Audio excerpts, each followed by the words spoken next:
अस्सलाम वालेकुम दोस्तों, आपके अपने चैनल देसी घरेलू नुस्खा में हम आपको खुशामदीद कहते हैं। मेरी तमाम देखने और सुनने वाले दोस्तों से गुजारिश है कि चैनल को ज़रूर सब्सक्राइब करें और साथ ही खड़े बेल आइकन को दबाना हरगिज़ ना भूलें ताकि आने वाली हर वीडियो का नोटिफिकेशन आपको मिल सके।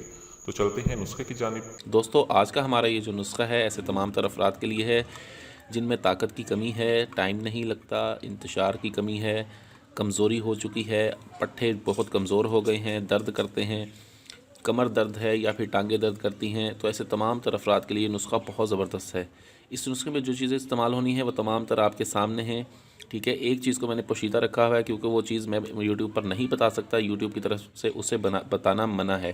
ठीक है, लेकिन मैं सारा तरीका बताऊंगा आपको। हिकमत से ताल्लुक़ रखने वाले जो अफराद हैं वो समझ जाएंगे कि वो चीज़ क्या है। इस नुस्खे में जो चीज़ें इस्तेमाल होनी है उसमें सबसे पहले हमें चाहिए होगा खरमा खुश्क, यानी कि नर छुआरा।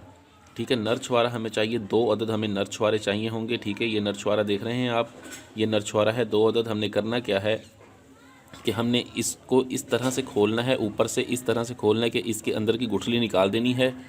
और 2 छुआरों में हमने 10 ग्राम ये काली चीज़ हमने 10 ग्राम इसमें डाल लेनी है। 10 ग्राम डाल के हमने इसको बंद कर देना है।